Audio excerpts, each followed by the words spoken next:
partita, mettetevi comodi, stiamo per scoprire chi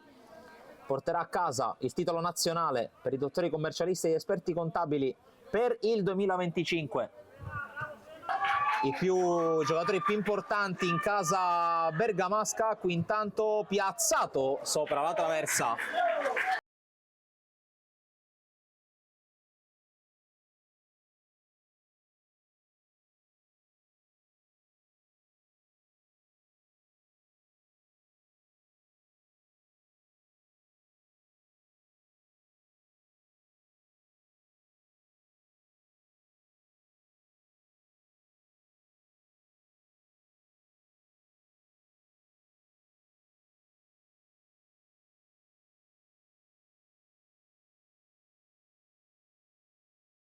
Facchinetti prova a puntare contro Privitera,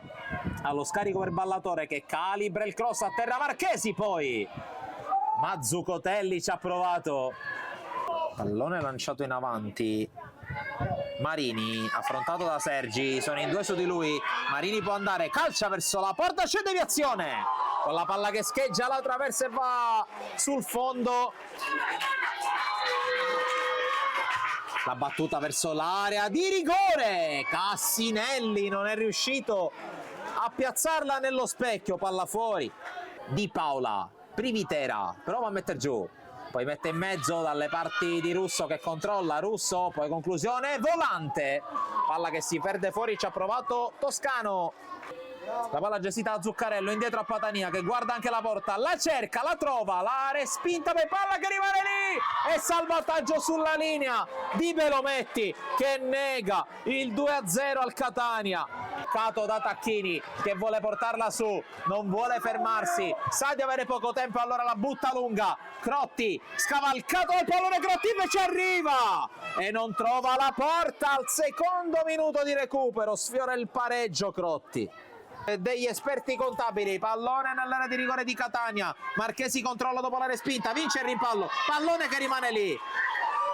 Facchinetti con il tiro sopra la traversa,